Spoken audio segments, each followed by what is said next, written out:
Darlene, hindi mo ba siya na-check ng mabuti ang inventory? Ikaw ang assistant manager ko sa bake shop kaya dapat na monitor mo to ng maayos. Nakasulat sa inventory mo na 10 sacks pa ang harina, pero nang i-check ko kanina sa stockroom, walang sako lang. Mainit ang ulo na samit ni Violet sa kanyang assistant manager na si Darlene habang kausap ito sa cellphone. Kasalukuyan na siyang nasa bahay at sinusuri ang inventory ni Darlene sa bake shop na araw-araw niyang ginagawa. Ma'am V, pasensya na po. Nagkamali lang po siguro ako ng entry sa data. 8 po talaga yun. Anong nagkamali?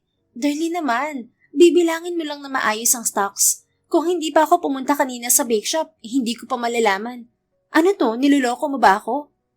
Ma'am V, hindi po ganun. Pasensya na po. Hindi na po mauulit. Hindi ko naman po kayang gawin ang iniisip nyo. Hindi po ako ganung klaseng tao. Siguraduhin mo lang, Darlene. Alam mo kahit kaunting pagkakamali, hindi ko pinapalampas. Alam mo yan kasi maliit pa lang ang bake shop ko, ikaw na ang kasama ko. Don't ever let me lose my trust in you. Naiintindihan mo ba ako, Darlene? I'm giving you another chance. Opo, Ma'am V. Pasensya na po ulit. Aayusin ko na po sa susunod. Kaagad pinatay ni Violet ang tawag at nakapikit na napabuntong hininga. Maya-maya ay narinig niya ang kanyang 18 anyos na pamangkin sa sala. May kausap ito sa cellphone at tawa pa ng tawa. Kumunot ang noon niya at kaagad na pinuntahan ng pamangkin. Naabutan niya itong nakahiga sa sofa. Betsy, anong oras na?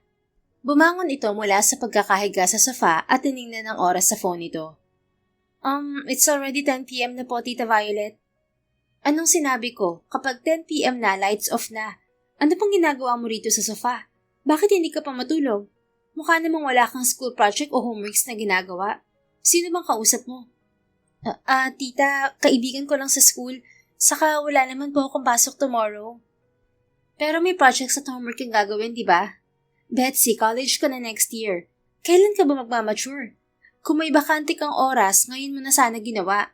Hindi yung kung kailan deadline na saka mo gagawin. Hindi dapat ganun.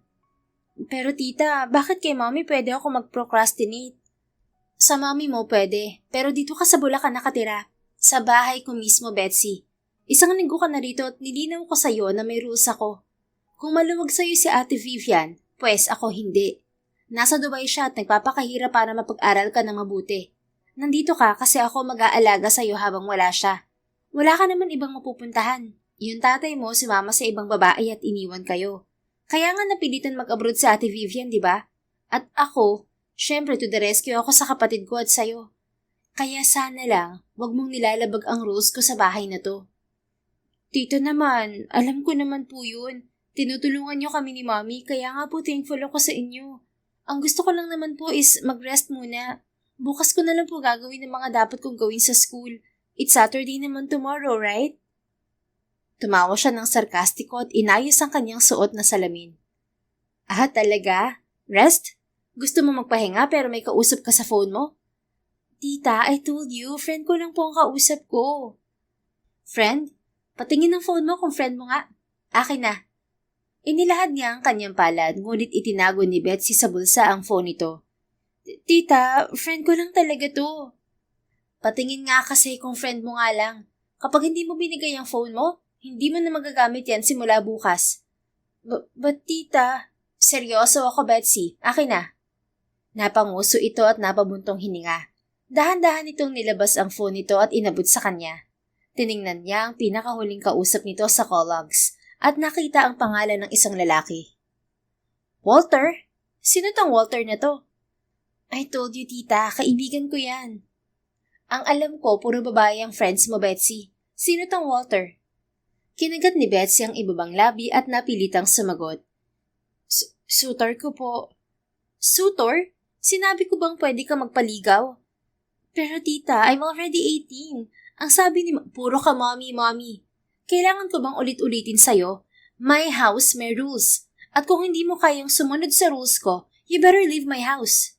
Ano, kaya mo na ba ang sarili mo? Napanguso na naman itong muli at napailing bilang sagot. Oh, hindi mo pa pala kayang maging independent tapos gusto mo akong sawayin? Tita, hindi ko naman gustong sawayin kayo. I'm sorry kung sanay ako na maluwag si mommy sa akin. I respect your rules. I'm sorry po. Sorry lang? Pero itong Walter na kausap mo, anong gagawin mo sa kanya? Tita, his na his naman eh. Sinabi ko bang salbahe siya? Ang point ko, bata ka pa. Kahit 18 ka na, bata ka pa rin at nag-aaral ka pa. Kailangan mo mag-focus sa pag-aaral. Huwag kang tutulad kay Ate Vivian na 18 pa lang ay nabuntis na. Grabe ka naman po sa mabuntis, tita. Naniligaw pa lang naman po si Walter, saka behave po ako, no? Kahit anong sabihin mo, hindi ako papayag na magpaligaw ka. Naiintindihan mo ba ako?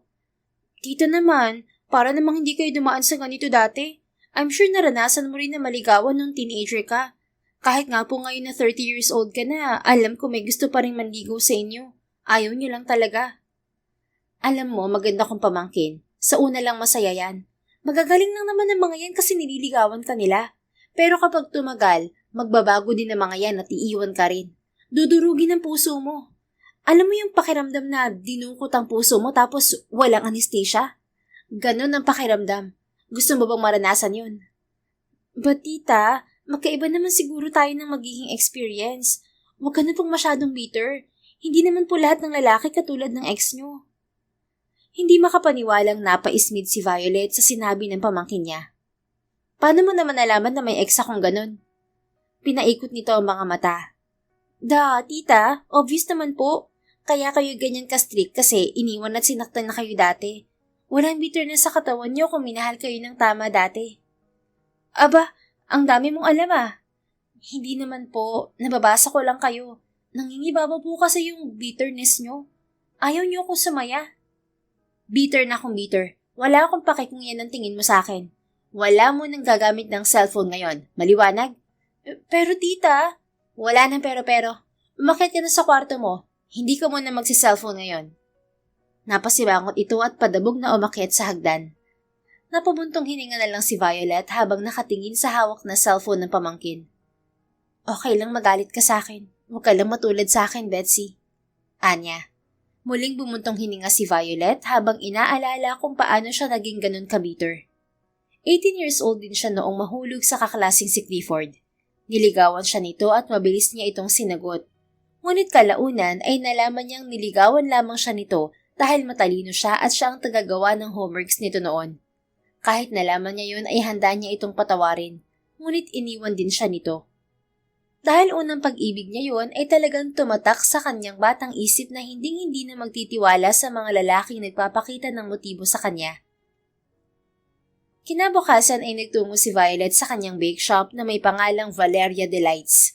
Ang bake shop na yon ay pagmamayari pa ng kanyang mga magulang na ngayon ay siya na ang nagmamanage nang sabay na mamatay ang mga ito noong 18 years old pa lamang siya dahil sa plane crash. Sa murang edad ay naging independent na siya at naging laman ng bake shop nila. Dahil ang nakatatanda niyang kapatid na si Vivian ay may asawa na noong mga panahon na yon. Marie, may nagrereklamo sa akin na customer kanina. Sinungitan mo raw. Samit ni Violet sa cashier ng kanyang bake shop. Ma'am V, hindi ko naman po sinungitan yon.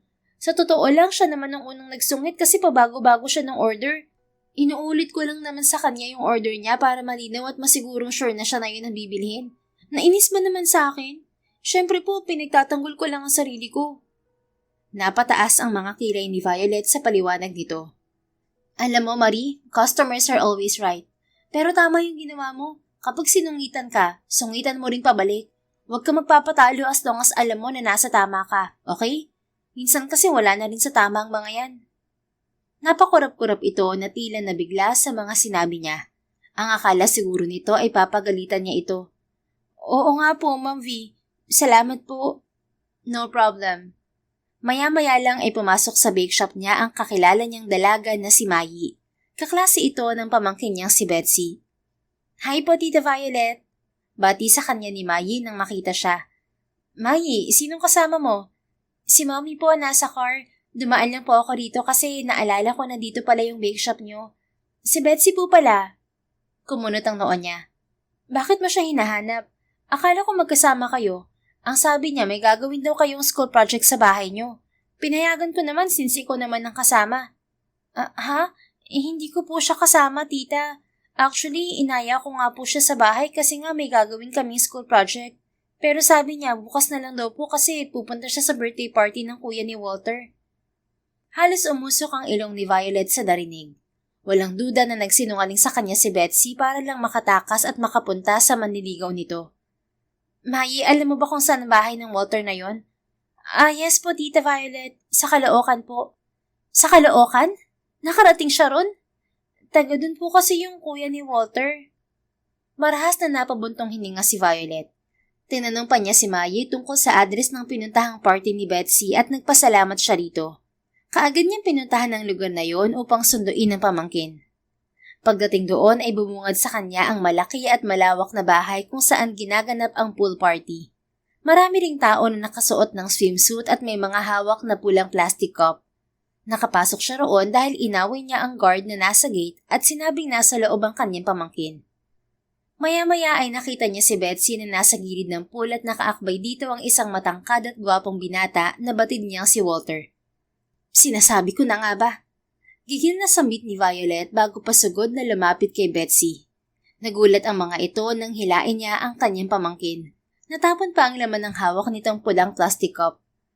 Hoy Betsy, akala mo ba hindi ko malalaman ha?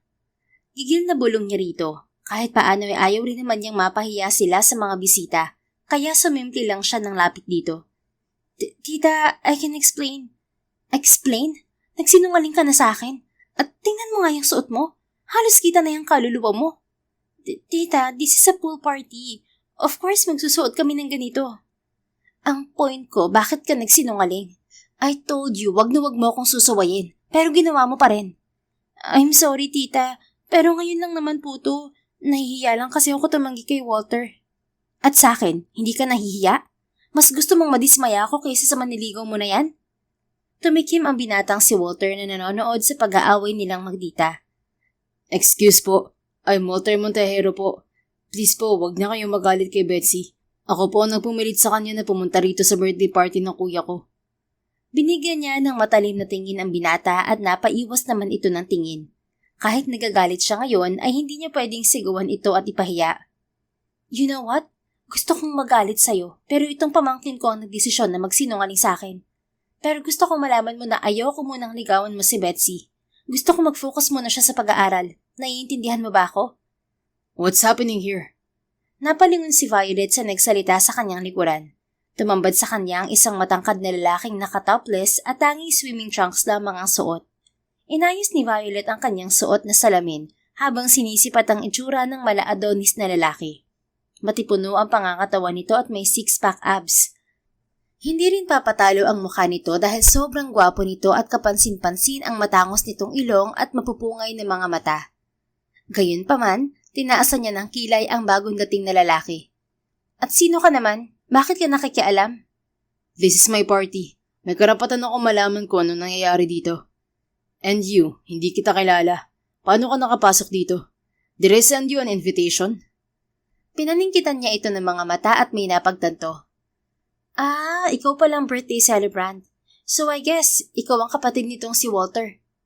Umangat ang sulok ng labi nito habang pinapasadahan siya ng tingin. Biglang uminit ang pakiramdam niya. Hindi naman nakakahiya ang suot niyang maroon na polo shirt at high-waisted na pantalon.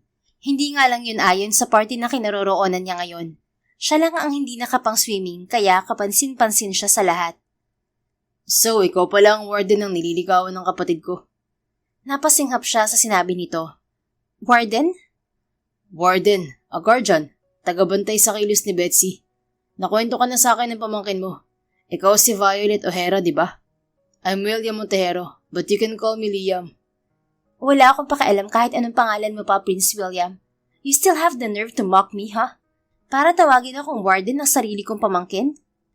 It's more on the positive side naman, Miss Violet. Kapag warden ka, you ensure the safety of your prisoner.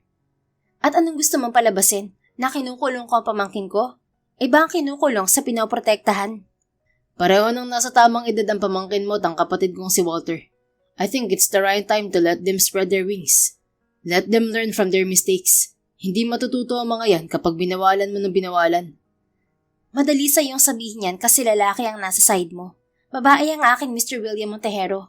At kung hindi mo alam, palaging nadedehado ang mga babae kaysa sa mga lalaki. Kaya bago mangyari yun sa pamangkin ko, iniiwas ko na siya. Kumunot ang noo nito at natawa pa ng sarkastiko. Sandali nga lang, bakit parang alalim ng hugot mo? Para kang ampalaya. And how sure are you na sasaktan ng kapatid ko ang pamangkin mo? Mabait na bata si Walter. Hindi siya katulad ng iniisip mo. Talaga ba? Sigurado ka ba na hindi sasaktan ng kapatid mo ang pamangkin ko? Ngayon pa nga lang hinihila na niya si Betsy sa mali. Kinukonsinta niyang magsinungaling ang pamangkin ko para lang makapunta siya rito. Tita, please. Kasalanan ko naman po. Huwag niyo nang idamay sina Kuya Liam. Wala silang kasalanan. Ako po ang nagsinungaling sa inyo para maka-attend dito. I'm sorry, hindi na po mauulit. Naiiyak na pakiusap ni Betsy sa kanya. Talagang hindi na to mauulit, Betsy. Simula ngayon, hindi ka na makikipag-usap sa Walter na yan. Naiintindihan mo? Pero tita... Tita Violet, huwag niyo naman kaming pagbawalan ni Betsy na mag-usap. Classmates po kami. Imposibleng hindi po kami mag-usap. Singit naman ni Walter. Kaya nga sa school at sa bahay na lang ang routine ni Betsy. Hindi ko kayo pwedeng makita na magkasama na kayong dalawa lang. Halika na, Betsy. Tita, please. Betsy, ano ba? I'm doing this for you. Huwag mo naman akong pahirapan ng ganito. Sagutin kita sa nanay mo sa oras na may mangyari sa iyong hindi maganda. Sa akin kanya ibinilin kaya sana makinig ka sa akin. Hindi na niya naiwasang mapalakas ang boses dahil sa pagmamatigas ng pamangkin. Natahimik si Betsy at napayuko. Nakatingin na sa kanila ang ibang bisitang naroon kaya tiningnan niya ng masama si Liam at si Walter. Umismid lang si Liam sa kanya at napailing. Halika na. Mariing sambit niya kay Betsy at hinila na ito. Wala itong nagawa kundi ang sumama sa kanya. Tahimik na umiyak lamang ito habang nasa loob na sila ng kotse at siya ang nagbamaneho. Stop acting like I'm the one who's at fault here, Betsy.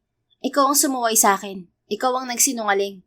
Kung hindi pa napadaan ang kaibigan mo sa shop, hindi ko malalaman na ginagawa mo akong tanga. Mahinahon niyang sambit. I'm not angry with you, tita. I actually regret what I did.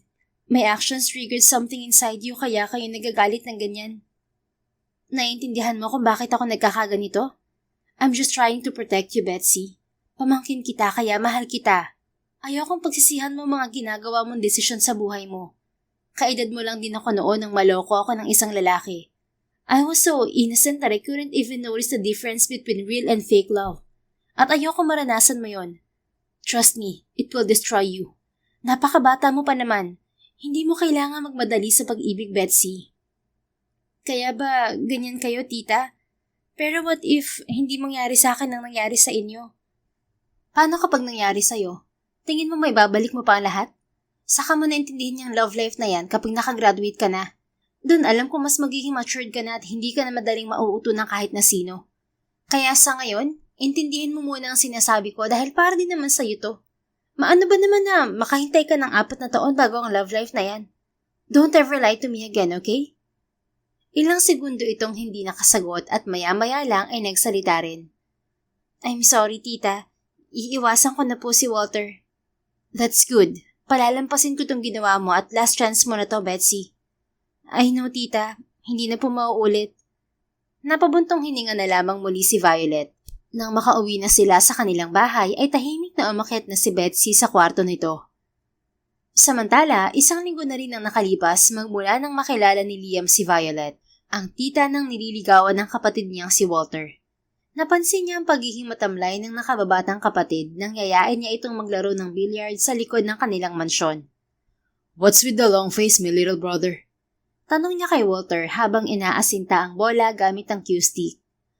Naaasar lang ako, Kuya Liam. Hanggang ngayon, iniiwasan pa rin ako ni Betsy. Hindi mo pa rin ba nakakalimutan yun? Ang dami namang ibang babae dyan. Oo, alam kong maganda si Betsy pero dun ka na lang sa walang tita na dragon. Natawa si Liam nang maalala ang tita ni Betsy. Hindi niya kasi inasahan na may babae pa palang ganoon katapang makipagsagutan sa katulad niya. Bilang CEO ng Montejero Corporation, isa sa pinakamalaking BPO company sa Pilipinas, sanay siya na lahat ng nasa paligid niya ay nirerespeto at sinusunod siya. Kaya naman nang makaharap niya si Violet ay tila nanibago siya. Kuya, hindi naman mababaw ang feelings ko para kay Betsy. Hindi ko siya kayang kalimutan. Classmate ko siya. Araw-araw kami nagkikita. Parang sinasaksak ang puso ko tuwing iniiwasan niya ako sa school. Para akong mamamatay, kuya. Pinadaan ni Liam ang mga daliri sa kanyang buhok bago tinukod ang hawak na cue stick sa sahig. We can't do anything about it, Walter. Mas pinili ni Betsy na sundin ng tita niyang dragon. Kung nabubuhay lang si na mommy sa si daddy, matutulungan nila ako sa problema ko. Why? Nandito naman ako ah. Alam kong 30 na ako at malaking agwat ng edad natin dahil menopausal baby ka ni mommy. Pero kaya pa rin kitang intindihin, little bro. Oo nga kuya, pero kung nandito sila, siguro mas magaan sa pakiramdam. 6 years old pa lang ako nung nag-crash ang aeroplanong sinasakyan nila. Pero naalala ko pa kung gaano ako nasaktan nun. Natahimik si Liam at inalala ang kanilang mga magulang na sabay namatay sa plane crash 12 years ago. 18 years old pa lang siya noon. Napilitan siyang mag-mature kaagad dahil sila na lang ni Walter ang naiwan. Pansamantalang umupo sa pagiging CEO ng Montejero Corporation ng kanyang tito Aljon sa side ng kanyang ama. Bago nito ipinasa sa kanya pagkatapos niyang makapag-aral at makuha ang tiwala ng mga board members. Ay, ayoko nang magdrama kuya. Ayokong nakakaramdam ng ganito. Gustong-gusto kong makausap talaga si Betsy. Grade 1 pa lang ako, crush na crush ko na siya. Hinintay ko pa nga na mag-18 kami parehas bago ako nagpaalam na mandigaw sa kanya. Patay na patay ako ron, Kuya Liam. Kaso nga, papatayin ka naman ng dragon kapag nangulit ka. Natatawang pangaasar pa niya rito. Kuya naman, seryoso ako. Tama naman ang tita ni Betsy, bata pa kayo. Huwag muna kayong masyadong seryoso sa love life na yan. Palibhasa kuya, wala kang love life, puro ka trabaho. Siguro bading ka. Hoy, sinong bading? Wala lang akong oras sa mga ganyan no. Hindi mo ba alam na maraming babaeng gustong manligaw sa akin? Pero hindi ko lang pinapansin kasi busy ako sa trabaho. Binigyan nga lang kita ng oras ngayon kasi baka mabaliw ka na sa problema mo kay Betsy. Os, maraming babaeng gustong manligaw sa'yo kuya. Hindi ka nga umubra kay Tita Violet. Iba yun, dragon kasi yun. Bitter at mukhang galit sa mga lalaki. Oo nga no, bitter siya kaya pinagdidiskitahan niya yung love life ni Betsy. Ano sa tingin mo kuya? Naiinggit kaya siya sa pamangkin niya? I don't think so. Gusto mo bang kausapin ko siya? Uubra ka kaya kuya? Mukhang asar yun sa'yo eh. Feeling kasi niya enabler ka. Masyado mong minamaliit ang kuya mo ah. At hindi ako konsentidor. Naniniwala lang ako na kaya namang pagsabayin ng love life at pag-aaral. Minsan nagiging mas inspired pa nga sila sa pag-aaral. Nasa magjowa na lang yan kung sisira sila sa tiwala ng magulang nila na hindi makapagtapos ng pag-aaral. Tama ka po kuya. Kaso nakita ko kasi kayo na matameme kay Tita Violet. Alam ko na kuya, mas maganda kung ligawan mo kaya siya. Para naman hindi na siya maging bitter. Type mo ba siya? Let me think. Inalala ni Liam ang itsura ni Violet. Para sa kanya ay pasado ang itsura ng babae. Matangkad ito, may hubog ang katawan kahit mukhang itinatago. Makinis din ang kutis nito at maganda ang muka. May suot itong salamin sa mata, ngunit bagay naman sa dalaga. Uy, si kuya, napaisip. Ano, type mo si Tita Violet no? Pwede na. Pero sige, kakausapin ko siya. Wala namang matigas na tinapay sa mainit na tubig. Mali, sa mainit na kape. Ganun na rin yun. Nagkatawanan silang magkapatid. Kakausapin mo siya, kuya. Totoo yan? Sana mapapayag mo siya. I'll try my best. Hindi ko lang kayang tiisin na nagkakaganyan ka. Kakausapin ko siya at kapag nagmatigas pa siya, then titigil na ako. Hindi tayo mamimilit. May punto rin naman kasi siya tapos sa kanya pa ibinili ng pamangkin niya. Gagawin ko lang to ng isang beses lang para sa'yo, bunso, okay? Kasi gusto ko lagi kang masaya at inspired. Sige kuya, thank you. The best ka talaga. All for you, my little brother. Kinabukasan nga ay naglaan si Liam ng oras sa pagpunta sa bake shop ni Violet na nasa Bulacan. Valeria Delights ang pangalan ng bake shop. Sinabi yun sa kanya ni Walter kaya niya nalaman. Nakasuot siya ng simpleng asol na button-down polo at pants. Simple lang ang kanyang suot dahil batid niyang hindi madadala sa itsura niya ang pakikipag-usap sa babae. Pagkakita pa lang nito sa kanya pagpasok sa bake shop ay tila hindi na ito natuwa. Anong ginagawa mo rito? Masungit na bungad ni Violet sa kanya nang nasa may counter na siya. Hindi kaagad siya nakasagot dahil tinitigan muna niya ang itsura ng dalaga. Nakasuot ito ng salamin, nakapusod ang buhok nito at nakababa ang ilang hibla ng bangs nito sa noo. Katulad noong unang beses niya itong nakita ay nakasuot ito ng pulang polo shirt na nakatuck-in sa pantalon nito. Kahit ganoon ang ayos ng babae ay hindi niyo naitago ang taglay nitong natural na ganda. Wala itong kahit na anong kolorete sa muka. Ngunit natural na mapupula ang mga labi nito at pisngi. Hello, mister. Namaligno ka ba? Untag nito nang mapansin ang pagkatulala niya. Ipinilig niya ang kanyang ulo at ngumiti. Customer ako pero ang sungit ng approach mo, Miss Violet. Sinong niloko mo? What do you mean? Hindi kita customer. Alam ko nagpunta ka rito para kausapin ako tungkol sa kapatid mo. Natatandaan kita. I'm sorry pero wala akong time para dyan. Nakausap ko na rin ang pamangkin ko na lalayuan na niya si Walter. Wala na akong magagawa. And besides, bakit mo kinukonsinti ang kapatid mo? As his older brother, hindi ba dapat ikaw ang nagpapayo sa kanya na mag-focus muna sa pag-aaral bago yung love life na yan? Bakit tinutulungan mo pa siya? You know, I get your point. Tama ka. Bilang nakatatandang kapatid ni Walter, hindi ko dapat siya kinukonsinti. At aminado ako, gusto talaga kitang kausapin tungkol dun dahil nakiusap sa akin ng kapatid ko. Hindi ko lang siya matiis. Pero sinabi ko rin sa kanya na hindi kita kukulitin tungkol dun. So, anong ginagawa mo rito? Alam mo na ang sagot, diba? Ayoko mandigaw ang kapatid mo sa pamangkin ko. Study first. Oo na, tanggap ko na. I'm just curious. Curious saan naman? Bakit ang bitter mo? Yes, I know pinoprotektahan mo lang si Betsy. Pero nung unang beses tayong magkita, parang malaki ang galit mo sa mga lalaki. If I remember it correctly, ang sabi mo pa, palagi nadedehado mga babae sa mga lalaki. I mean, why would you say that? Nagsalubong ang mga kilay ni Violet. Anong pakialam mo? Totoo naman, di ba? Kayong mga lalaki, palagi niyong kinakawawang mga babae. Wow, easy. Generalizing men is your thing, huh?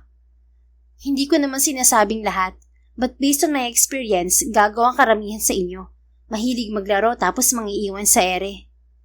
Natahimik si Liam at napatitig sa mga mata ng dalaga. Kitang-kita niya roon ang matinding emosyon na hindi niya mapangalanan. Basta isa lang ang alam niya. Sobra itong nasaktan noon. Just who the hell on earth hurt you that much, miss? Seryosong tanong niya rito. Ano bang pakialam mo? At bakit ba kinakausap mo pa ako, ha? Pwede bang umalis ka na? I have a lot of work to do. At sa tingin ko, busy ka rin tao para magkaroon ka pa ng oras na mang-abala sa taong naghahanap buhay. Bahagya siyang natawa sa sinabi nito. Grabe siya. Gusto lang naman kitang makausap ng mas matagal. Hindi ba bilyonaryo ka? Bumili ka ng kausap mo. Stop pestering me. Baka malasin ang negosyo ko. Wait, alam mo bilyonaryo ako? Have you checked my background? Napakurap-kurap si Violet at inayos ang suot na salamin sa mata. Oo. Pero hindi para istok ka. Gusto ko lang malaman kung anong klaseng pamilya meron si Walter. Binigyan niya ito ng nangaasam ng ngiti. Kunwari ka pa. Stalking na rin ang tawag doon, Miss Beater.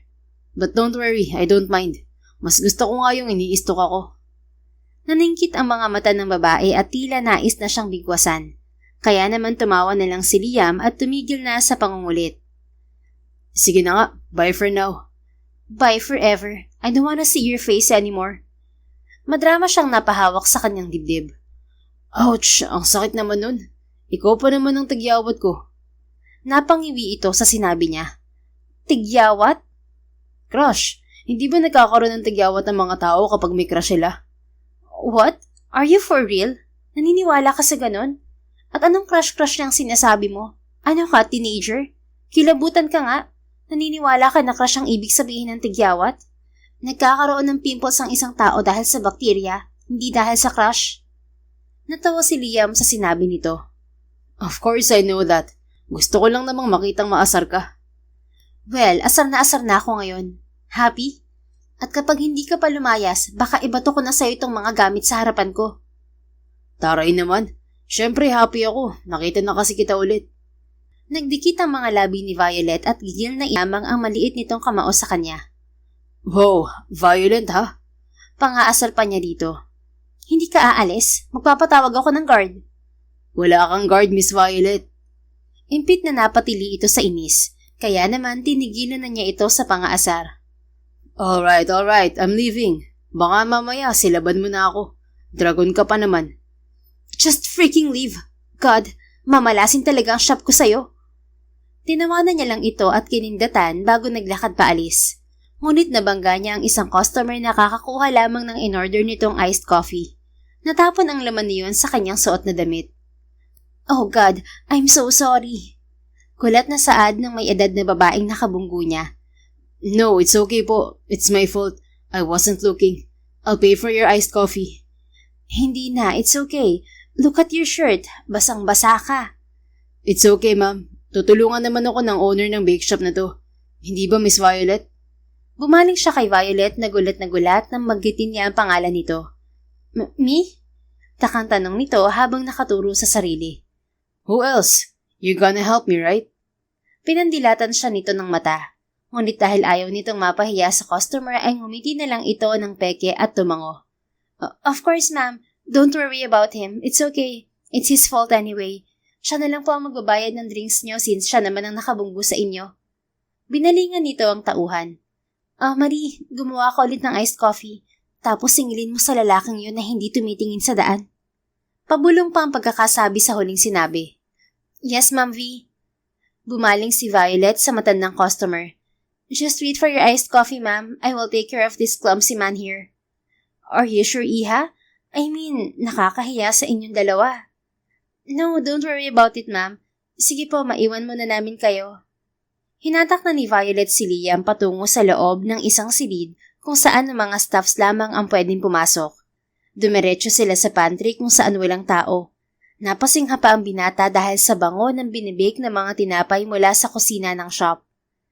Clumsy? Clumsy talaga? Reklamo niya nang bitiwan siya ni Violet. Bakit, hindi ba? Aalis ka na lang kanina at lahat, binangga mo pa yung customer ko. Nabangga ako kasi nakatitig ako sa'yo. Enough, okay? Napaatras siya nang makitang tila bubugan na ito ng apoy. Nakaduro pa sa kanyang muka ang hintuturo nito. Alam mo, malapit na ako mapikon sa'yo, mister. Talagang gusto mo magpapansin, ha? Teka, bago mo pa ako bugahan ng apoy, pwede bang bigyan mo muna ako ng pamalit na damit? Nilalamig na ako rito, oh. Saka, amoy kape na ako. Gigil itong tumalikod at may kinuha sa aparador na nasa taas. Maya-maya hinagis nito ang isang plain white t-shirt na mukhang bago pa dahil naka-plastic pa yon. Ayan, gamitin mo na yan. Naka-reserve yan para sa mga nagiging trainee dito. Kasya yan sa'yo. Is this new? Ang arte mo. Malamang bago yan. Kita mo nang naka-plastic pa, di ba? Kahit amuyin mo pa. Kung ayaw mo, ibalik mo sa akin at lumayas ka na rito. Oo na. Talikod ka na, Miss Taray. Tumaas sa mga kilay nito. As if naman sisilipan kita. Sa katigil-tigilan mo nga kakatawag sa akin ng kung ano-ano. Hindi ka nakakatuwa. Daming sinasabi. Talikod lang. Oo na. Napangisi na lang si Liam nang makitang tumalikod na ito. Hinabad naman niya ang kanyang nabasang damit at isinuot ang puting t-shirt. Ngunit hindi pa man siya natatapos magbihis ay humarap na si Violet sa kanya at kitang-kita niya ang paglakbay ng mga mata nito mula sa kanyang dibdib pababa ng kanyang tiyan. Ano ba yan? Hindi ka pa pala tapos? Anang dalaga bago muling tumalikod at nagpaypay ng sarili. Nagrereklamo ka kung kailan namasya na yung mga mata mo sa katawan ko. Feeling first time? Nakita mo na to nung sumugod ka sa bahay, di ba? Natatawang pangaasar niya dito. Anong namasya ng mga mata? Walang nangyaring ganun, no? Asyumero. Talaga? Ano yung nakita ko? Imagination ko lang? Malamang, bakit naman ako tititig sa katawan mo? Bakit nga ba? Muli itong humarap sa kanya habang magkasalubong ang mga kilay. Alam mo, pwede bang umalis ka na? Ayan o, nakabihis ka na. Fine, aalis na ako. Thank you rito sa damit Please just go away. Huwag ka nang babalik dito kahit kailan. Paano kapag bumalik ako? Hindi kita papansinin. Are you sure? Sa charm kong to? In case you don't know, I'm irresistible, Miss Violet. Inumang nitong muli ang kamao sa kanya kaya natawa na lang siya. Okay. Huwag ka nang mapikon. Aalis na ako. Thank you dito sa shirt. Labas na. Nakangising naglakad na si Liam palabas. Kahit nang bumalik na siya sa loob ng kanyang kotse ay hindi pa rin maalis ang ngiti sa mga labi niya. Natutuwa siya kay Violet. Ang sarap pala nitong asarin. Pumapatol talaga. Buong akala naman ni Violet ay hindi na magpapakitang muli si Liam sa kanya. Ngunit makalipas lamang ang 2 linggo ay bumalik na naman ito sa kanyang bake shop. Kumakain siya ng tanghalian sa kanyang maliit na opisina nang kumatok si Darlene at kasama nito ang binata. Ma'am V, pasensya na po. Nagpumilit po siyang pumasok dito sa office niyo. Sambit ni Darlene. Napabuntong hininga si Violet at binitiwan ng hawak na kutsara. Sige na, you may go, Darlene. Nang makaalis ang tauhan ay dire-diretsyong pumasok si Liam sa opisina niya. Napakagwapo nito sa suot na pulang sweater at itim na pants. May I sit? Nakangising tanong ng binata habang nakaturo sa upuan na kaharap ng kanyang desk. What are you doing here na naman? Hindi ba sabi ko sa'yo huwag ka nang babalik? At talagang pumasok ka pa rito sa office ko? Mataray na bungad niya sa binata. Umupo ito sa tapat niya kahit wala naman siyang sinabi. I'm sorry, Miss Violet. Gustong-gusto na kasi kitang makita. Utang na loob, Liam. Pwede ba? Wala akong oras na makipaglokohan sa'yo. Sabihin mo nga sa akin ng diretso. Anong kailangan mo? Chill. Gusto ko lang naman isauli ito sa'yo. Anito at inabot sa kanya ang isang paper bag. Nang kunin niya yon at tinignan ay nakita niyang damit yun na kulay puti. Naalala ni Violet na yon ang binigay niya sa binata nang mabasa ito ng kape 2 linggo nang nakararaan. Why are you giving this back? This is yours now. Nagamit mo na to so it's already yours. Anya, hindi pinapahalata na kanina pa kumakabog ng malakas ang dibdib. Ewan ba niya? Mula nang puntahan siya nito sa bake shop ay naramdaman na niya ang ganoon. Subalit ayaw niyang magpadala sa pagpapakyut nito. Baka siya pa ang masabihan nito na assuming. Hindi ako sanay na may kinukuha sa ibang tao. Sanay akong magbigay. Hindi akong binibigyan. Pakiramdam ko isa akong charity case. Natawa siya ng pagak. Seriously? You came all along here para lang sa damit na to? Marami akong ganyan dito. Di mo na kailangan pang sadyain para isauli. Why not? Dapat nga magpasalamat ka dahil binabalik ko sa'yo yan. Like I said, hindi mo na kailangan ibalik to dahil sa'yo na to. Besides, it's been 2 weeks. Tapos ngayon mo lang binalik? Sana ginawa mo na lang basahan kaysa bumalik ka pa rito. Naging busy ako sa company ko this past few weeks, kaya ngayon lang ako nakapunta. And then bigla ko naalala yung t-shirt na yan. I cleared my schedule today just to see you. I mean, just to bring it back to you. Hindi ko kayang gawing basahan yan. Galing yan sa pinaka-bitter na babaeng nakilala ko. Anong sabi mo? Wala. Ang sabi ko, ang ganda mo ngayon kung di ka lang nagsusungit. Hindi makapaniwalang napaismid na lang si Violet. Alam mo, hindi ko alam kung anong trip mo sa buhay. Pero sige, tatanggapin ko na lang yung dahilan mo. Ngayong nabalik mo na to, baka pwedeng lumabas ka na rito sa office ko. Can't you see I'm eating? Hindi man lang nito tiningnan ang kinakain niya at ngumiti lang sa kanya. Hindi mo ba ako aalukin? Nagugutom kaya ako. Tapos naamoy ko pa yung tinapay na binibake nyo. Napatingin si Violet sa kanyang ulam. Ang palaya yon na ginisa sa itlog. Mahilig talaga siya sa gulay at minsan lang kumain ng mga karne at isda. Mukhang hindi kumakain ng ganun si Liam. Kaya naman may naisip siyang kalokohan bilang ganti sa pangungulit nito. Gusto mong kumain? Sige, tatawagin ko lang si Darlene para ikuha kanya ng pagkain sa kitchen. Ngumiti ito sa kanya at saka napatingin sa kanyang ulam. Unti-unting nabura ang mga ngiti nito nang makita ang palaya. Wait, ang palaya ang ulam mo, Miss Violet? Yes, may problema ba ron? Sandali lang. Tumayo si Violet at binuksan ang pinto upang tawagin si Darlene. Darlene, pakikuha nga ng pagkain si Liam. Damihan mong ulam. Mukhang gutom na gutom ang bisita ko eh. Thank you. Okay po, Ma'am V. Nakangising bumalik si Violet sa kanyang upuan at tiningnan si Liam na ngayon ay hindi na mapakali sa kinauupuan. What's the matter, Liam? Akala ko ba nagutom ka? Pinapakuha ko na si Darlene ng pagkain mo. Ang sabi ko nga, dagdagan yung pagkain mo kasi mukhang gutom na gutom ka. Nanlaki ang mga mata nito at napalunok. Pinigilan niya ang matawa hanggang sa dumating si Darlene. Agad din itong lumabas pagkababa sa mesa ng dalang pagkain. There you go. You can finally eat, Liam. Matutuloy na rin ang pagkain ko. Sige na, sabay na tayo. Nakangiti pang sambit niya. Nakatingin lamang ang binata sa pagkain nito, partikular sa ampalaya. Gusto niyang tumawa ng malakas dahil sobrang sama ng tingin nito doon. Liam, kain na. Masamang pinaghihintay ang pagkain. Untag niya rito. Tumingin ito sa kanya at ngumiti ng alanganin. I don't eat ampalaya. Really? But why? Anong why? Ang pait kaya niyan. Kahit nung bata pa ako, ayaw kong kumain ng ampalaya. Masustansya ang ampalaya, Liam. At saka ayaw mo bang saluhan ako? Akala ko pa naman gusto mo akong sabayan sa pagkain kanina. Gutom na gutom ka na kamo, di ba? Oo nga, pero kasi... Napabuntong hininga si Violet at nagkunwaring dismayado. Ayaw mo? Sige, tatawagin ko na lang si Darlene para ibalik tong dinala niyang pagkain. Tatayo na sana siya nang hawakan ni Liam ang kamay niya. Napatingin siya sa kamay nitong nakahawak sa kanya. Muli na namang kumabog ng malakas ang kanyang dibdib. Aalisin sana niya ang kanyang kamay mula sa pagkakahawak ng binata, ngunit hinatak siya nito upang mapaupo siyang muli. No need, Violet. Kakain na ako. Seryosong sambit nito. Sigurado ka? Uubusin mo yan? I'll try my best. Hindi naman ako mamamatay dyan. Pagiging bitter mo nga kaya kong tiisin. Ang palaya pa kaya. Napaismid siya sa sinabi nito at aalmasana. Ngunit napansin niyang hawak pa rin nito ang kanyang kamay. Napansin din yun ng lalaki at imbis na bitiwan siya, ay marahan pa nitong pinisil ang kanyang kamay. Ang lambot pala ng kamay mo, no? Hindi halata na baker ka. Di ba nagmamasa ka ng tinapay? May machine, Liam. Hindi porket may-ari ng bake shop, dapat magaspang na ang kamay kakamasa. Saka may mga tauhan ako. Oo nga pala. Sorry, nakalimutan ko. Oo, kaya bitiw na sa kamay ko. Kumain ka na riyan. Angil niya rito at nag-umpisa ng kumain pagkahila ng kamay niya. Pilit pinakalma ang nagwawalang puso. Yes, ma'am.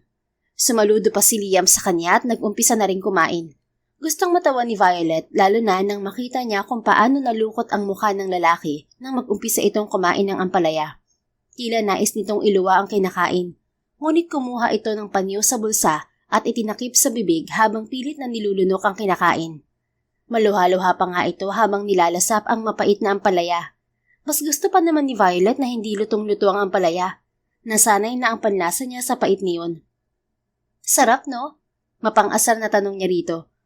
Oo nga, sobrang sarap. Hindi akalain ni Violet na mauubos ni Liam ang pagkain nito kahit pahalatang napilitan itong kumain. I'm done. Anito at ngumiti pa sa kanya. You can go now. Grabe, akala ko pa naman kapag naubos ko yung ampalaya, may reward ako sa'yo. Anong reward naman ang ibibigay ko sa'yo? Nakikain ka na nga tapos gusto mo pa ng reward? Ngumuso ito at saka tumayo na. Sige na nga.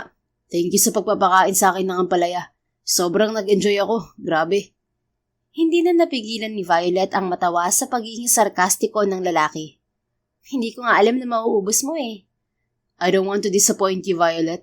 Gusto ko lang din na mabago ang nararamdaman mo sa mga lalaki kahit papano. Para hindi naman palaging disappointment ang naibibigay namin sa'yo.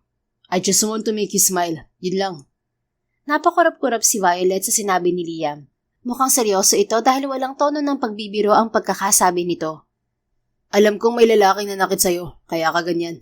Mailap, mataray, strikto, at bitter. Kahit bago pa lang tayo na magkakilala, I can sense the resentment and the anger in your eyes. It's a self-destructive poison, Violet. It's hindering you from your own growth. Pero naiintindihan kita. I just want you to know that no matter how bitter it tastes, kailangan mo pa rin lunukin ng pait. Kailangan mo magpatuloy. Kasi ako, may mapait din ako nakaraan.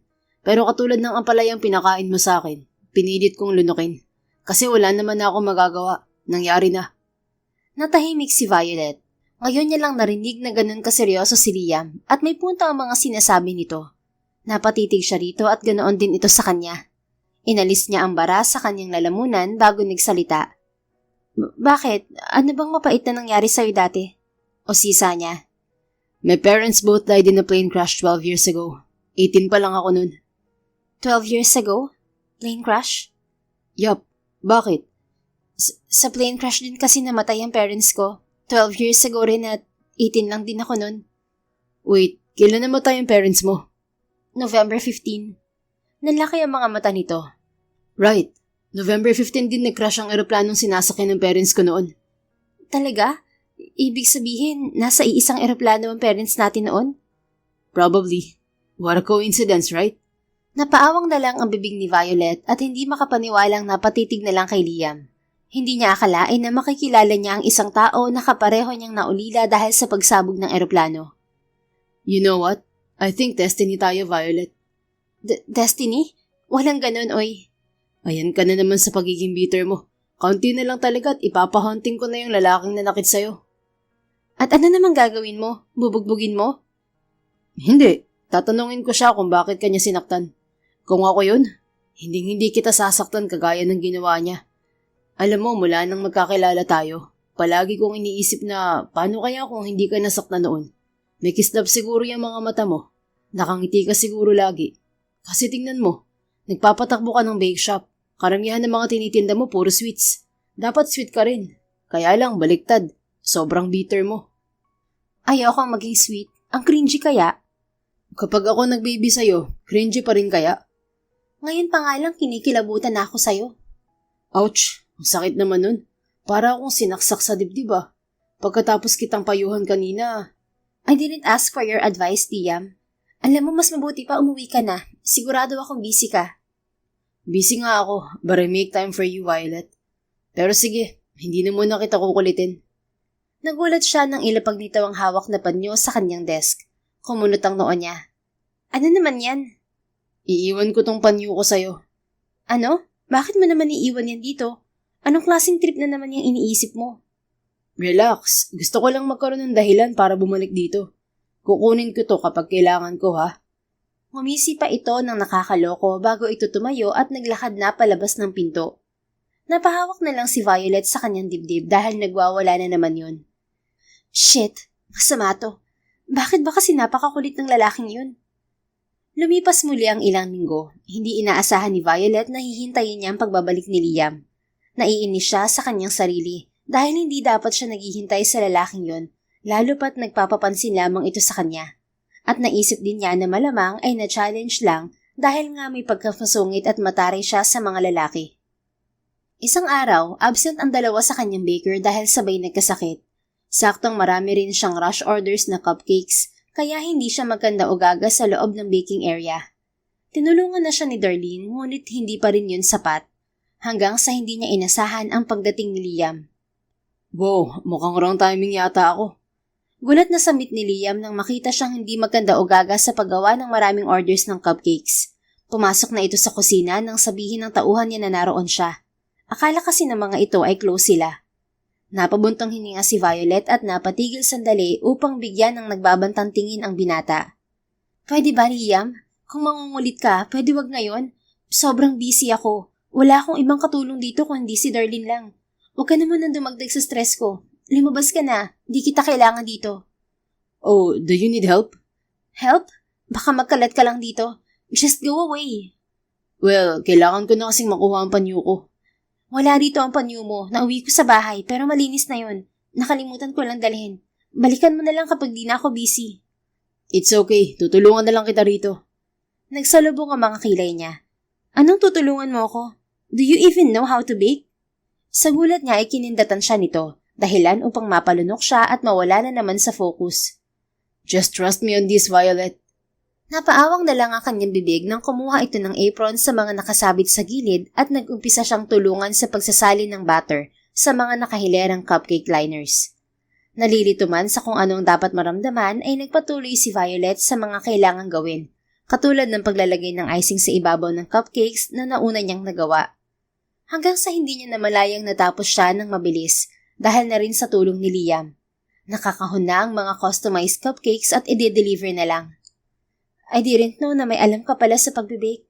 Sambit ni Violet nang maiwan silang dalawa ni Liam sa baking area. Ngumiti ito sa kanya at tumawa pa ng mahina. Nung bata pa ako, pinapanood ko palagi si Mommy kung paano mag-bake ng cupcake. Hanggang sa nagawa ko na rin mag-bake habang lumalaki ako. Kaso, nung mamatay sila ni Dad, hindi na ako nagkaroon ng oras para sa pagbibake. Hindi nga lang ako magaling sa paglalagay ng icing. But expert ka, ha? Kailangan eh. Ako rin kasi ang mentor ng mga bakers ko rito. Nagkasakit kasi ng sabay yung dalawa, kaya sobrang na-stress ako kanina. Nakangiting naglakad palapit sa kanya si Liam habang nakatitig sa kanyang muka. Buti na lang, dumating ako para tulungan ka. Yeah, thank you anyway. Wala pong anuman. Halos hindi na makahinga si Violet nang tuluyan itong huminto sa harap niya. Umangat ang isang kamay nito upang dahan-dahang alisin ang kanyang suot na salamin sa mata. What are you doing? Nitong tanong niya rito. Grabe, sa sobrang hardworking mo, hindi mo na napansin na ginawa mo ng pulbo yung harina. Pati salamin mo sa mata nalagyan na. Tumatawang kumuha ito ng tissue sa gilid at dahan-dahang nilinis ang kanyang salamin sa mata. Pagkatapos dahan-dahan din itong isinuot muli sa kanya ang salamin. There you go, malinis na. Napaatras si Violet rito at napakurap-kurap. Masyado kang malapit, Liam. Sandali, may mga harina ka pa sa pisngi. Kumuha ulit ito ng tissue at maingat na pinunasan ang kanyang magkabilang pisngi. Ayan, okay na. Nanatiling nakatitig si Violet sa mga mata ni Liam. Iniisip kung totoo ba ang mga pinapakita nito sa kanya o balak lang siya nitong paglaruan. Nakakatakot na magtiwala sa ngayon. Nakakatakot na maging marupok. Matagal siyang naging matigas kahit pa maraming lalaki ang gustong kumatok sa kanyang puso. Ngunit iba talaga ang naidudulot ng sakit ng unang pag-ibig. Yung tipong wala ka naman ng nararamdaman para sa taong yun, ngunit yung sakit na iniwan niya sa puso mo ay nakamarka na. Ano bang ginagawa mo, Liam? Anong ginagawa ko? I'm just helping you. Anong masama ron? Ang masama, pinagtitripan mo ko. Akala mo ba hindi ko alam yung ginagawa mo? Basang-basa na kita. Kumunot ang noon nito. Wait, hanggang ngayon ba may trust issues ka pa rin sa akin? You think I'm just playing around? Bakit? Hindi ba? Kaya ka nga paulit-ulit na pumupunta rito kahit ayoko eh. Ano, nasa-challenge ka sa akin kasi bitter ako at mahirap makuha? Alam ko na yan, Liam. Kaya kung pwede lang, tantanan mo na ako. Sandali nga. Bakit bigla kang nagkaganyan? Okay pa tayo kanina. Wala. Salamat sa pagtulong mo pero makakaalis ka na. Tatalikuran na sana niya ito ngunit hinawakan siya nito sa braso. No, mag-uusap tayo, Violet. Liam naman, ano bang hindi mo maintindihan? Umalis ka na. Hindi tayo close para umasta ka ng ganyan. I know. Kaya nga nakikipaglapit ako sa'yo, di ba? Pero pinipigilan mo ko palagi. Naiintindihan ko na natatakot kang magtiwala sa akin. Then why are you still trying? Sinasabi ko sa'yo, Liam, hindi ako pang good time. At lalong-lalo na hindi na ako magpapaloko ulit. Bakit pa kasi ang kulit mo? Because I like you, Violet. Natahimik siya sa pag-amin nito. Damang-dama niya ang mabilis na pagkabog na naman ng kanyang dibdib. I don't care kung anong nangyari sa past mo. Kung bakit ka ganyan katigas. Kung bakit wala kang tiwala sa akin. Isa lang ang alam ko. Gusto kita, Violet. At gusto kong tibagin yung pader na nasa puso mo. Napapalunok na umiwas siya ng tingin dito. Hindi mo magagawa yan. How sure are you? Dahil wala pang nakagawa niyan sa akin. No one dared to climb up my walls. There's always a first time, Violet. At akala mo ikaw yon? Just watch me.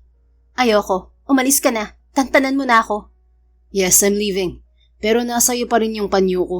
I guess, babalikan ko na lang ulit yun. Bakit ba ginagawa mo pang dahilan yung panyo mo? Ang yaman-yaman mo, wala kang pambili ng bago? Ayoko sa bago. Ayoko rin na mawalan ng dahilan para bumalik dito. I told you, hindi ako susuko. Noong una, akala ko gusto ko lang paglapitin kayo ng kapatid ko para payagan mo na silang maging malaya ni Betsy. Pero hindi ko akalain na ako pala talaga may gusto na mapalapit sa'yo. Nakuha mo ang atensyon ko, Violet. At hindi ako mabilis sumuko. Kahit na ikaw ang pinakamasungit na babae sa Pilipinas at kahit ilang beses mo pa akong itaboy, babalik at babalik ako sa'yo. Tila nalunok ni Violet ang dila, hanggang sa namalayan na lang niyang wala na ito sa harap niya at mag-isa na lamang siya sa silid na yon. Sa mga sumunod na araw at linggo ay napadalas na ang pagdalaw ni Liam sa kanya kahit pa naibalik na niya ang panyo nito. Ginawa pa nitong dahilan ng pagkuha sa kanya nito bilang supplier ng dessert sa conference ng kumpanya nito. Naging maganda ang transaksyon nila ni Liam kahit pa may halong panglalandi ang binata. Sa mga sumunod pang araw ay tahimik naman ang buhay ni Violet. Ngunit isang araw, pagbaba pa lang niya ng hagdan ng kanyang bahay, ay nakita niyang may hawak na isang bouquet ng mga rosas ang pamangkin niya. Betsy, kanino galing yung bulaklak na hawak mo? Di ba nag-usap na tayo? Kunot noong tanong niya rito. Napalingon to sa kanya. Tita, kay Walter ba galing yan? No, Tita Violet. Actually, this is for you. Nakasulat sa note. May nag-iwan kasi sa gate. Kanina naman galing? Hindi ko po alam. Wala pong ibang nakasulat sa note eh. Are you sure hindi galing kay Walter yan? Opo, bakit naman po ako magsisinungaling sa inyo? Nag-promise na nga ako na mag-focus muna ako sa studies ko. Ikaw po, Tita Violet. Sino sa tingin mo nagpadala ng bulaklak na to? Napaisip siya at naalala si Liam. Napansin niya ang nangaasar na tingin ng pamangkin. Si Kuya Liam po kaya nagpadala ng flowers na to? Bakit naman magpapadala yun ng bulaklak sa akin? Ngumiti ito ng nakakaloko. Akala niyo po ba hindi ko alam? Sinabi sa akin ni Ate Marie na madalas dumalaw sa bake shop ni si Kuya Liam. Akala ko nga po noong una kaming dalawa ni Walter ang dahilan. Kaya lang napadalas na raw po yung pagpunta niya para dalawin kayo. At talagang pinapapasok niyo pa siya sa office niyo, maging sa kitchen na ayaw niya may pumapasok na outsider, maliban sa akin. Napakurap-kurap siya. Wala namang ibig sabihin yun, no? At isa pa, 30 anyos na ako at pwedeng gumarutay kahit kanino. Ikaw bata ka pa. Gumarutay? Ano yun? Lumandi ba ang meaning nun, tita? Ewan ko sa'yo, Betsy. Tita, akala ko ba wala sa vocabulary niyo ang gumarutay? Ha? May sinabi ba akong ganun? Si tita. Gustong magkaroon ng love life. Kaya pala, medyo ibang aura lately. Saka di ka na masyadong masungit. Napairap siya rito. Kung inaakala mo na madidistract ako para hindi na ako masyadong maging strict sa'yo, nagkakamali ka, Betsy. Palagi pa rin kitang babantayan. Okay lang naman po madistract ka, Tita Violet. Basta sa tamang tao na. Hindi rin naman po ako magiging pasaway ulit. Ang importante sa akin, maalis na yung bitterness sa katawan mo. Ang saya kayang ma-inlove. Bakit? Na-inlove ka na ba, ha? Akala ko ba umiiwas ka na kay Walter? Pwede naman pong ma-inlove kahit di boyfriend. Ang saya, di ba po? Masaya lang yan sa una, pero kapag nagtagal, masasaktan ka rin. Kaya ikaw, huwag kang basta-basta nagpapaloko sa mga lalaking gustong manligaw sa'yo. Si Walter, mukha siyang mabait na bata, pero hindi natin alam, baka saktan ka rin niya sa huli. We will never know until we try, tita. Sabi nga po nila, sa pag-ibig, palaging may sugal. Kung masasaktan ka, edi masasaktan ka. Ganun naman talaga, right? Ang mali kapag nasasaktan ka na ng sobra pero hindi ka pa rin umaalis. Pero tita, alam mo, you still deserve to be loved. Don't deprive yourself of your own happiness. I could see na ibang impact sa'yo ni Kuya Liam. Paano mo naman nasabi? Come on, tita. Kung ibang lalaki yun, nasa counter pa lang ng bake shop mo, sinupalpal mo na. Kaya lang, based on what I've heard, nakasalo mo pa siyang kumain sa loob ng office mo. Tinulungan ka pa mag-bake. Napairap siya dahil alam na alam nito ang mga nangyari noong mga nakaraang linggo. Kahit hindi ko tanungin, alam kong si Darlene ang nagchismis sa'yo. Humagikik ito. But don't scold her, tita, ah. Ako lang naman ang nagpumilit na magkwento siya. Kinikilig pa nga ako nung sabihin niyang tinulungan kayo ni Kuya Liam na mag-bake ng cupcakes. Oh, ano naman ngayon? Para yun lang, kilig ka agad. Tita, he's serious about you. Hindi naman magsasayang ng time yun na tulungan ka kung hindi. He's running a company. Tapos nagbibigay pa siya ng time niya para tulungan ka. Alam mo bang workaholic daw yun at walang time sa babae, sabi ni Walter? Tapos ito pang flowers, nag-effort pa siyang bigyan ka nito. Here, kunin mo na, tita. Napabuntong hininga si Violet at kinuha ang bulaklak. Tinitigan niya yon at napangiti nang hindi niya namamalayan. You're smiling, tita. Nakita ko yun. Hoy, kinikilig ang tita kong istrikta. Tudyo nitong ngingiti-ngiti.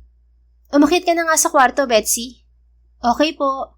Humagikik pa ito bago patakbong umakyat sa itaas ng bahay. Muli niyang tinitigan ng mga bulaklak hanggang sa may napansin siyang pumasok sa pintuan na ikinagulat niya. Did you like it? Ang buong akala niya si Liam yon, ngunit nabura ang mga ngiti niya nang makita ang kanyang dating kasintahan na si Clifford ang dumating.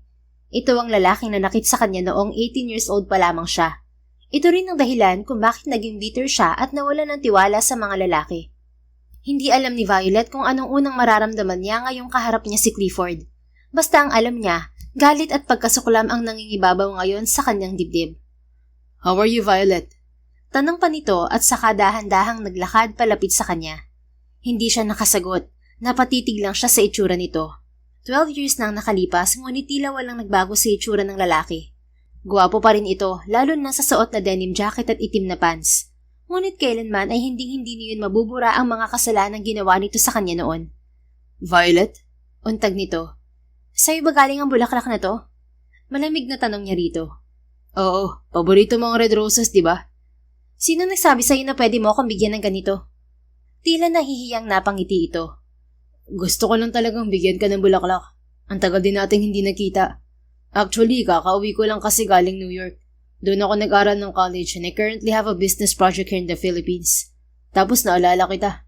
Buti dito ka pa rin nakatira. Tumaas ang isang kilay ni Violet. Anong naaalala mo tungkol sa akin? Kung paano mo ako niloko noon? Pinaglaruan? You know what? I don't care it. Saan ka kumukuha ng kapal ng mukha na magpakita sa akin after 12 years? Hindi mo ba naaalala kung anong ginawa mo sa akin noon? Napaiwas ito ng tingin at napabuntong hininga. I'm aware of that. Alam ko nasaktan kita noon, Violet. Bata pa tayo noon at immature pa ako. Kahit bata pa tayo noon, hindi dahilan yun para hindi ako masaktan ng sobra. Nag-iwan ka ng malaking sugat sa pagkatao ko na kahit sarili ko, hindi ko magawang mapasaya dahil ginago mo ko noon. I'm so sorry. Sorry? It's too late, Clifford. The damage has been done. Matagal nang nangyari yun pero hindi ko makakalimutan ng ginawa mo. And don't ever assume na kaya galit pa rin ako sa'yo dahil may nararamdaman pa rin ako for you. Kasi kung tatanungin mo ako kung anong nararamdaman ko ngayong kaharap kita, gusto kitang durugin. Parang ganito.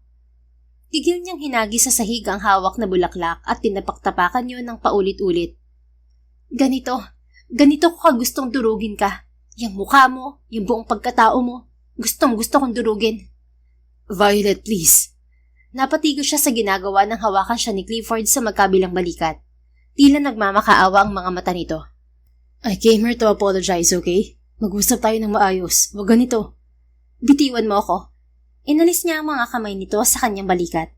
Violet, alam ko malaki ang naging kasalanan ko sa'yo. Pero sana mapatawad mo pa rin ako. Give me another chance. Chance? Nagpapatawa ka ba? After 12 years, magpapakita ka sa akin? Bibigyan ako ng bulaklak tapos gusto mong bigyan kita ng chance? Kumunot ang noon nito. What the hell is your problem? I'm trying to apologize here, okay? Bakit bang tigas mo? Bakit bang hina ng utak mo na makaintindi? Ayoko nang makita ka. Ayoko makausap ka at lalong ayoko mag-exist sa isang lugar na kasama ka. So please, leave and never come back again. Ganyan ka ba talaga katigas, Violet? Matagal na panahon na yun. Akala ko nga kinalimutan mo na kasi nga sobrang tagal na. And here I am, trying to fix things with you. Pero anong ginagawa mo? Puro ka panunumbat. Hindi makapaniwalang napaismid si Violet. Anong akala mo sa sakit na naramdaman ko noon? Na na-overcome ko lang ng ilang buwan tapos okay na? Hindi ganun yun. Ikaw ang first love ko noon at ikaw din ang first heartbreak ko. At hindi ko makakalimutan yun, Clifford. Sobrang lala ng ginawa mo sa akin. Ginamit mo ako. Niloko mo ako at pinaglaruan. At kahit matagal na yun, nakatatak na sa puso at isip ko yun.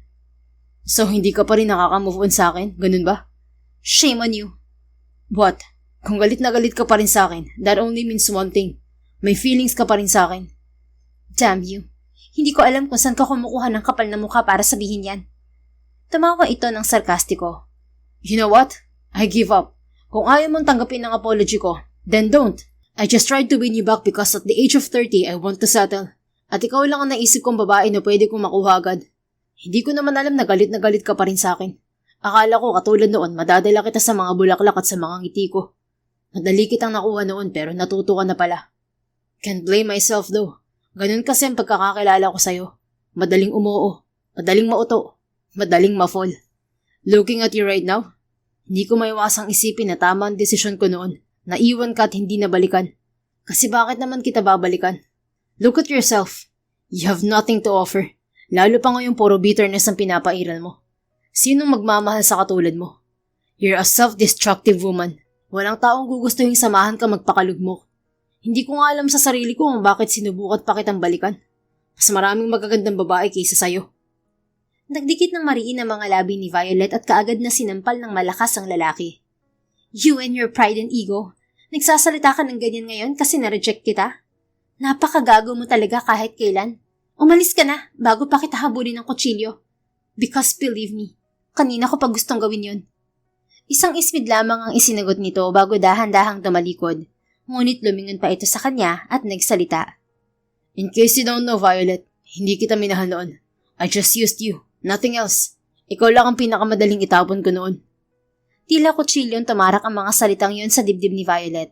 Hindi dahil si Clifford ang nagsabi nun, kung hindi dahil yun na talaga ang tingin niya sa sarili noon pa man. Isang taong madaling itapon. Hindi niya na malayang wala na sa harap niya si Clifford. Nagunahan na kasi sa pagtulo ang kanyang mga luha. Matagal nang nakatatak sa puso at isip niya ang mga sinabi ni Clifford sa kanya. Ngunit iba pa rin talaga kapag sinabi na yun mismo sa'yo. Iba yung sakit ang mararamdaman mo. Wala sa sariling nagmaneho siya ng kotse. Pupunta siya sa kanyang bake shop. Malabo ang kanyang mga mata dahil sa mga luha. Ngunit nagawa pa rin niyang magmaneho hanggang sa makarating siya sa bake shop. Subalit bago pa siya tuluyang makapag-park doon, ay muntik na siyang mabangga sa kasalubong na kotse na palabas naman ng parking area. Nagulat na lang siya nang lumabas mula sa kotse si Liam at naglakad palapit sa kanyang kotse. Violet, are you okay? Binaba niya ang salamin ng kanyang bintana. What are you doing here? Umiiyak ka ba? Namumula yung mga mata mo. I asked you a damn question. Ano ginagawa mo dito? Binibisita ka. Ang sabi ng mga staff mo, nasa bahay ka pa kaya sabi ko babalik na lang ako. Then ito na, munti ka pang bumangga sa kotse ko. Teka nga, ano bang nangyari sa'yo? You look distracted. Bumaba ka nga, Arian, mag-usap tayo. Padabog na inalis ni Violet ang kanyang seatbelt at dire-diretsyong bumaba ng kanyang kotse. Violet! Tawag ni Liam sa kanya at hinawakan pa siya sa braso. Ano ba? Can't you leave me alone, Liam? Umalis ka na kung aalis ka. Ano ba nangyari? Something happened kaya ka nagkakaganyan. Tama ba ako? Ano naman sa'yo? Ano pakialam mo? At bakit ayaw mo akong tantanan? Didn't I make myself clear to you last time? Hindi. Kasi ayoko maniwala na gusto mo ako. Bakit? Ano bang meron sa akin? Madali lang naman akong itapon, di ba? Kumunot ang noon nito. Ano? Ano bang sinasabi mo? Wala akong sinasabing ganyan, Violet. Sinabi ko na sa'yo na seryoso ako sa'yo. Kahit magmatigas ka, kahit itaboy mo ako, gusto kita, okay? Mariin siyang napailing. Hindi ako naniniwala sa'yo. Iiwan mo rin ako, katulad niya. Itatapon mo rin ako parang basura. Lumambot ang ekspresyon sa mga mata ng binata at tila naintindihan na kung bakit siya nagkakaganon. Bumuntong hininga ito at hinatak siya upang yakapin ng mahigpit. Nagpumigla siya ngunit sadyang malakas to. It's okay, Violet. Throw your endless doubts at me. Hindi ako mapapagod na intindihin ka. Hindi siya ako. Hindi kita sasaktan katulad ng ginagawa niya sa'yo. Nagpakita siya sa akin, Liam.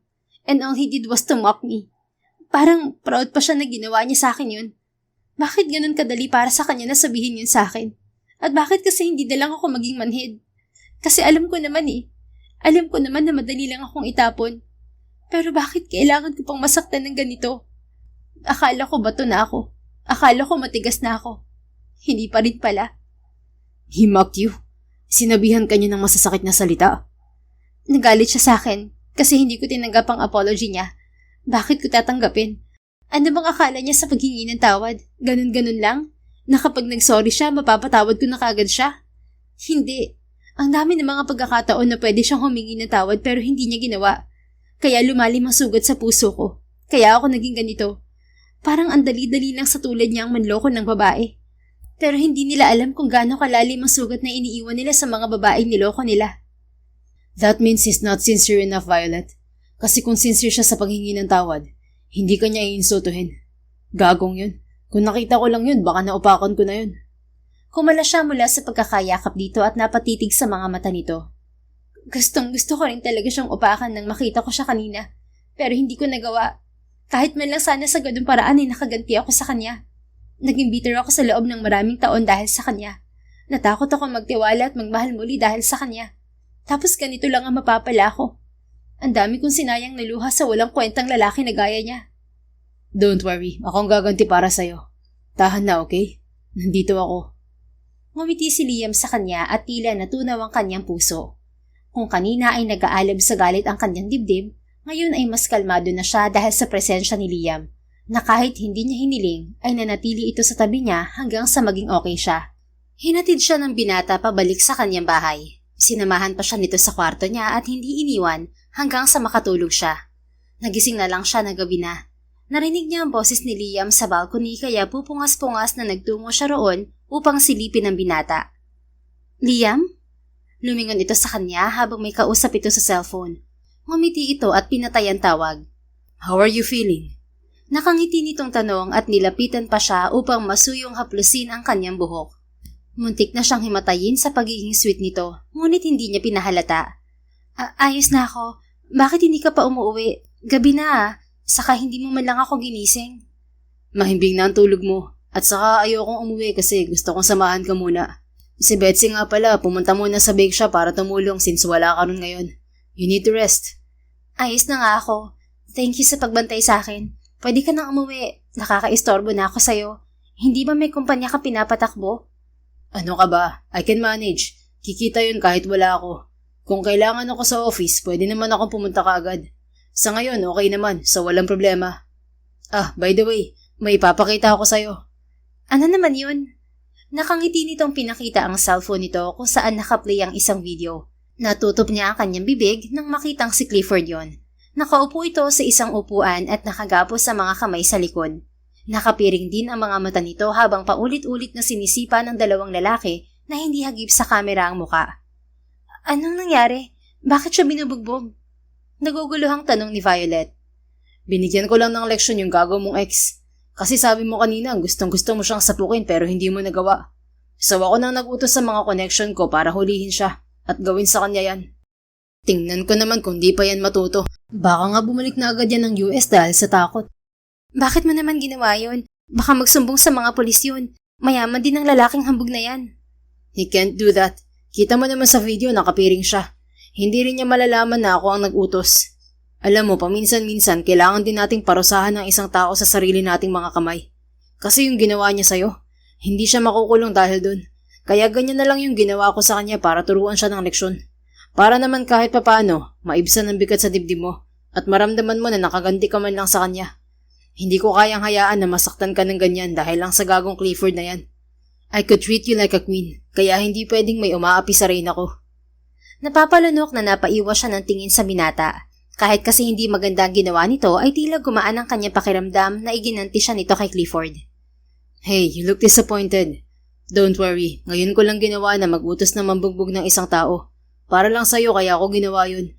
Kasi kung hindi ko inutos sa iba yun, baka ako na mismong gumawa at mambugbog sa lalaking yun. Baka hindi lang bugbog ang magawa ko. I just want to lessen the burden in your chest. Hindi na napigilan ni Violet ang mapangiti. Ayos lang. Pero wag mo nang gagawin ulit yun Makakarma din naman siya sa kahambugan niya. Sure, basta wag lang siyang makalapit-lapit ulit sa'yo. Hindi na makakalapit yun ulit. Narinig na niya ang dapat niyang marinig sa akin. So, are you feeling better? Yeah, much better. Thank you, Liam. All for you, sweetie. Can I hug you? Sige. Agad naman siyang niyakap ng binata. Thank you for letting me do this, Violet. Ang sarap mo kasi yakapin. Ang sarap mong mahalin. Ang sarap mong protektahan at alagaan. Naawa ka ba sa akin, Liam? Kaya ginagawa mo to? Paulit-ulit na lang. Hindi ako naaawa sa'yo. Sadyang gusto lang kita. I like your transparency. Kahit matigas ka, nakikita sa mga mata mo kapag nasasaktan ka. That's why I felt that I need to protect you.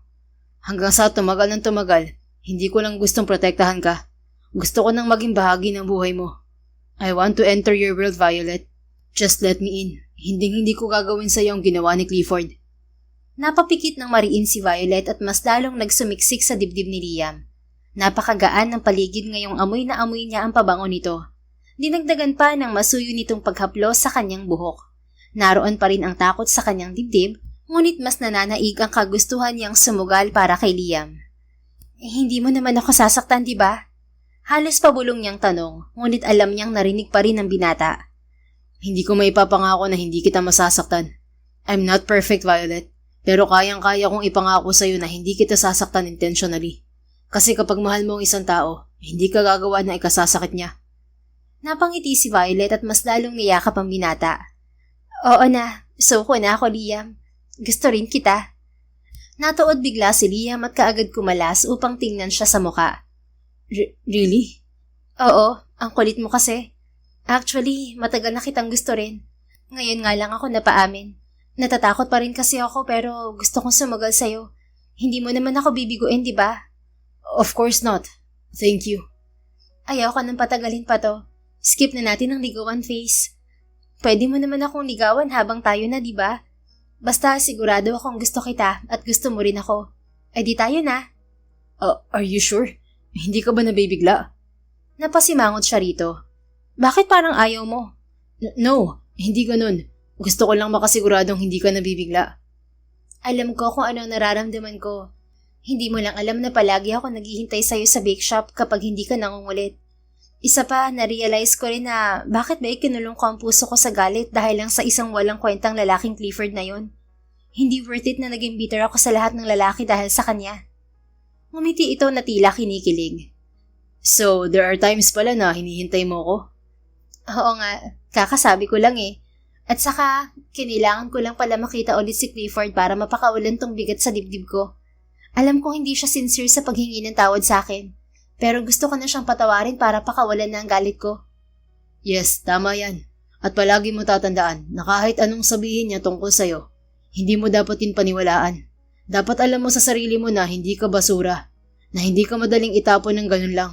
Kung ano man ang ginawa sa'yo ni Clifford, hindi yun dahil may mali sa'yo o dahil may problema sa'yo. Ginawa niya yun dahil gago siya. Siya ang may problema at hindi ikaw.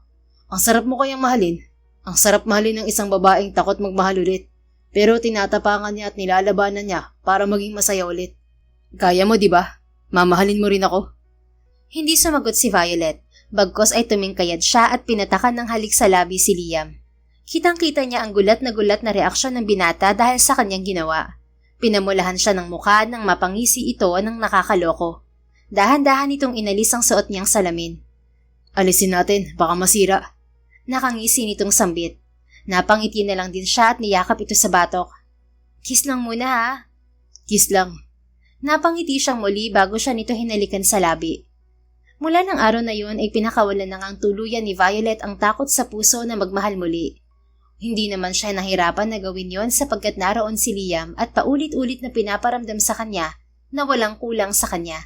Mahal siya nito at mahal niya rin ito. Kasabay ng kanilang pang-4 na anibersaryo bilang magkasintahan ay nakapagtapos na rin ng kolehiyo sina Walter at Betsy. Dahil sa pagsunod ng mga ito sa kanilang rules ay pinayagan na nila ang mga itong magligawan. At syempre, naroon din ang permiso ng ina ni Betsy. Umuwi kasi ito ng Pilipinas upang umattend sa graduation ng anak at babalik din ulit ng Dubai dahil hindi pa tapos ang kontrata sa trabaho. Hindi rin nagtagal ay naging ganap na engineer si Walter habang si Betsy naman ay naging CPA. May mga first love talagang natutupad, no? Tingnan mo si Betsy at saka si Walter. First love nila ang isa't isa at ngayon sila na. Natutuwang sambit ni Violet habang pinapanood si Walter at Betsy na namimili ng mga damit sa department store na kinaroroonan nila. Bakit? Nanghihinayang ka ba na hindi mo nakatuluyan yung first love mo? Tanong ni Liam sa kanya habang magkahawak kamay silang naglalakad. Seryoso ka ba sa tanong mo na yan, love? Napapairap na tugon niya. Akala ko kasi nanghihinayang ka kay Clifford. Kumusta na kaya yung ugok na yun? Buhay pa kaya ang gago na yun? Buhay na buhay pa. Hindi mo ba nabalitaan? Nasangkot siya ngayon sa money laundering scheme. Nabalita sa TV yun last week. Wow, grabe. Updated na updated sa ex-love Baliw, napanood ko lang sa TV. Alangan naman iskip ko. Wala namang skip sa national TV. Ikaw masyado kong seloso Wala naman siyang panama sa'yo, no? Bukod sa mas gwapo ka ron, mas mayaman at mas malakas pa ang sex appeal mo. Tapos ang layo din ang ugali mo sa hambog na yun. Kaya ano pang ikaka-insecure mo ron? Yumaman ka dahil mayaman ka naman talaga at masipag. Samantalang siya yumaman ata dahil ata sa kailigalan. Kitang-kita niya ang pagkurba ng mga labi ni Liam na tila nagpipigil ng umiti. Basta. Naiinis ako. Huwag ka nang mainis. Wala naman akong pakialam sa first love na yan. Ang pinaka-importante para sa akin ay yung great love at pinipili ka araw-araw. Ikaw yun, love. Mahal na mahal kita at ikaw na ang mamahalin ko forever. Tuluyan itong napangiti dahil sa mga sinabi niya. Hinalikan pa niya ito sa pisngi na lalong ikinatuwa ni Liam. Masyado mo naman akong pinapakilig, love. Baka mamaya hindi na ako makapagpigil. Hinapas niya ito sa braso. Baka may makarinig sa'yo, Liam. Sandali nga lang. Gusto talagang lumabas Hindi ko na kayang magpigil. Nagpanik kaagad si Violet nang makitang may binubunot si Liam sa suot nitong pantalon. Hoy, ano yan? Sira ka talaga. Nagulat siya nang ilabas ni Liam ang isang singsing. Natutop niya ang kanyang bibig na lumuhod ito sa kanyang harapan. Kumikinang ang diamante ng singsing, ngunit ang higit na nagpasaya sa kanyang puso ay ang lantaran nitong pag-alok ng habang buhay sa kanya. Kaagad siyang napaluha kahit wala pa man itong sinasabi. Namalayan na lang din niyang napapalibutan na sila ng mga tao, maging sina Betsy at Walter ay malalaki ang mga ngiti habang pinapanood sila. Violet, alam mo bang kahapon ko pa binilang ang singsing na to? At ngayon lang ako nagkaroon ng lakas ng loob na ipakita sa'yo. Hindi ko kasi alam kung paano ko umpisahan. Mahal na mahal kita, pero gusto ko sanang mag-isip pa ng mas magandang venue kung saan ako magpo-propose. Kaya lang, hindi ko na kaya maghintay pa. Ngayon ko na gustong itanong sa'yo mga salitang to. Will you marry me? Willing ka bang samahan ako sa habang buhay? Walang paligoy-ligoy na tumangon ng paulit-ulit si Violet bilang sagot. Oo, yes naman. I will marry you, Liam.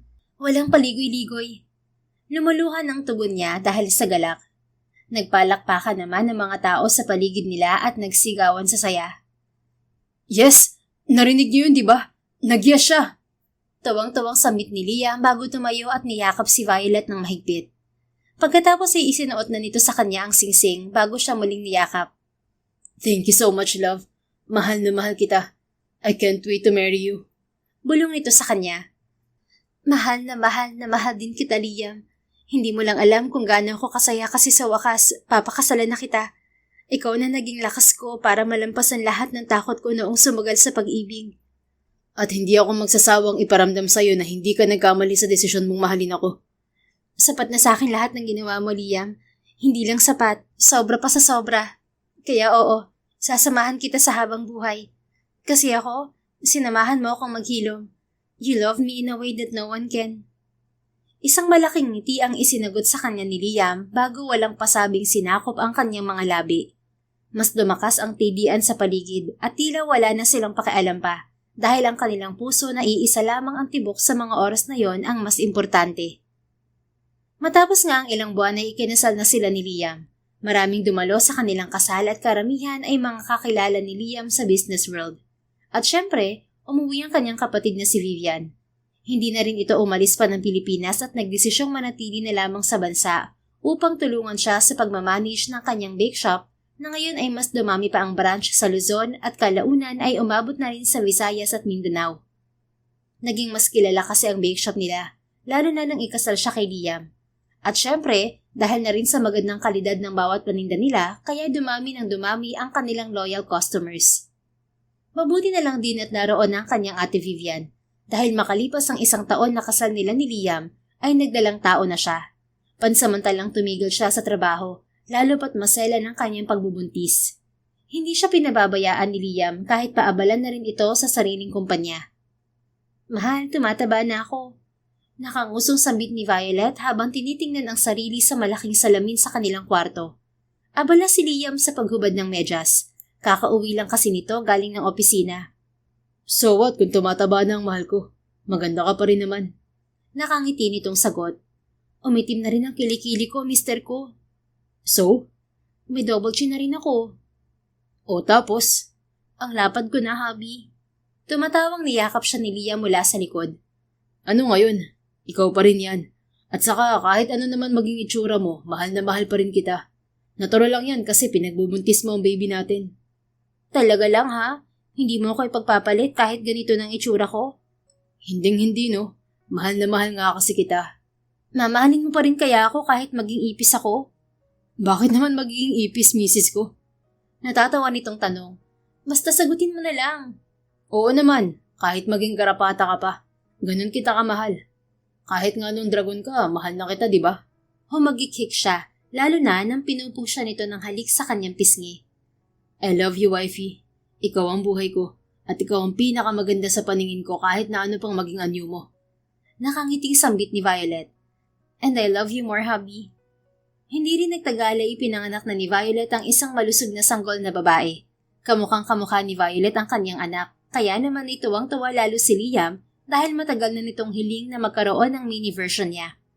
Hindi na nila nasundan ang kanilang anak na pinangalanan nilang Avriel dahil nahirapan siya sa panganganak at nauwi yun sa cesarean. Para sa asawang si Liam ay sapat na ang isang anak dahil natakot ito para sa kanya. Kaya ibinuhos nila ang lahat kay Avriel. Inalagaan, minahal at pinalaki nila ito na may takot sa Diyos at respeto sa magulang at kapwa. At nang magdalaga si Avriel, isang aral lamang ang iniwan nila rito. Hindi laging maiiwasan ng sakit, ngunit laging may pagpipilian. Ang bumangon, magpalaya at muling sumubok. The end. Kung nagustuhan mo ang istoryang ito, please don't forget to like, comment, and share it with your friends. Your support really makes a difference. Thank you and see you sa ating next story. Keep safe and be blessed.